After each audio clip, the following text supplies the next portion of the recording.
회복을 기대하며 한 해를 여는 듣는 묵상. 오늘 함께 나눌 말씀은 마태복음 10장 11절로 13절까지의 말씀입니다. 어떤 성이나 마을에 들어가든지 그 중에 합당한 자를 찾아내어 너희가 떠나기까지 거기서 머물라. 또 그 집에 들어가면서 평안하기를 빌라. 그 집이 이에 합당하면 너희 빈 평안이 거기 임할 것이요 만일 합당하지 아니하면 그 평안이 너희에게 돌아올 것이니라. 아멘. 샬롬. 오늘 본문은 10장 5절부터 15절까지 묶어볼 수 있는 예수님의 선교 명령 본문 중 한 부분입니다. 즉 이스라엘의 잃어버린 양들을 위해 제자들을 파송하시면서 복음 전할 때 갖추어야 하는 제자들의 마음가짐에 대해 몇 가지를 말씀해 주시는데요. 어제 본문에서는 제자들은 예수님께 권능을 은혜로 거저 받았으니 거저 베풀라 예수님께서 말씀하셨습니다. 어떤 기적을 베풀었다 해서 본인이 한 것이 아니기에 그 대가로 어떤 것도 받지 말라는 뜻이죠. 9절과 10절에서는 그들의 전도 여정에 지참해서는 안 되는 것들을 말씀해 주시는데 생존에 필요한 일용한 것 외에는 소유하지 않음으로써 하나님께서 돌보실 것을 의지하게끔 권면하십니다. 그리고 오늘 본문에서는 전도 여정 중 어느 마을에 머물러야 할 때의 자세를 가르쳐 주십니다. 11절 어떤 성이나 마을에 들어가든지 그 중에 합당한 자를 찾아내어 너희가 떠나기까지 거기서 머물라. 여기서 오늘 생각해 볼 표현은 합당한 자입니다.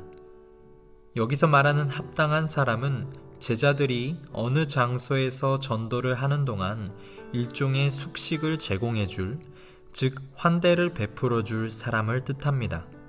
그런데 우리는 이 합당한이라는 단어를 조심해야 합니다. 왜 그럴까요?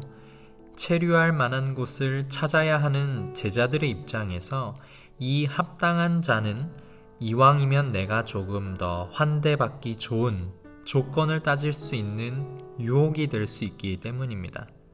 다시 말해 합당한 자를 찾는다 할 때 이왕이면 부유한 사람을 만나길 찾을 수 있다는 점입니다.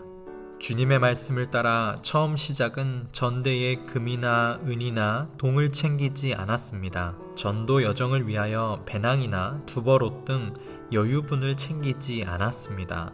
그러다 보니 시간이 지나면서 제자들은 새로운 마을에 갈 때면 더 환대받기 좋은 곳을 합당하다 여기며 기웃거릴 수 있는 유혹에 노출될 수 있다는 점입니다. 과연 무엇이 합당한 것일까요?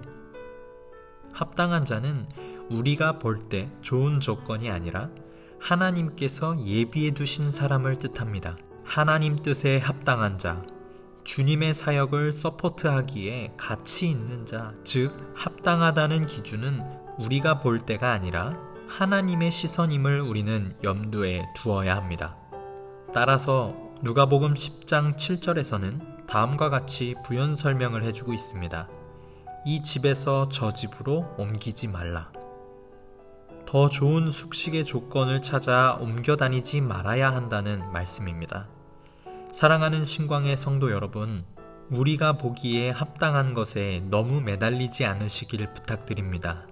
오늘 본문에 쓰인 찾아내어 라는 헬라어 엑세타조는 세밀하게 조사하여 찾아낸다는 동사입니다. 가장 합당한 것을 찾기 위해 애쓰셔야 하죠.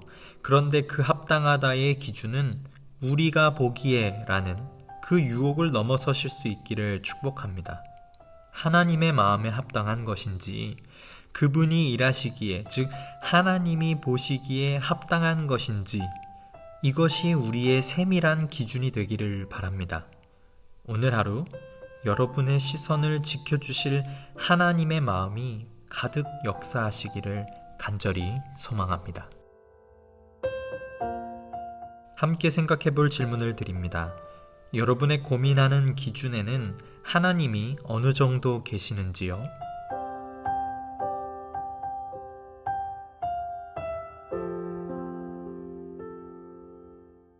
두 번째 질문을 드립니다. 합당한 결정을 내리기 위해 우리가 애써야 할 것은 무엇이 있을까요?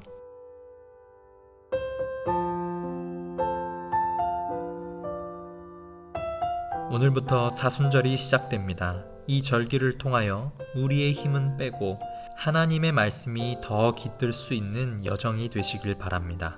오늘 하루 주님께 합당한 하루로 올려드립니다.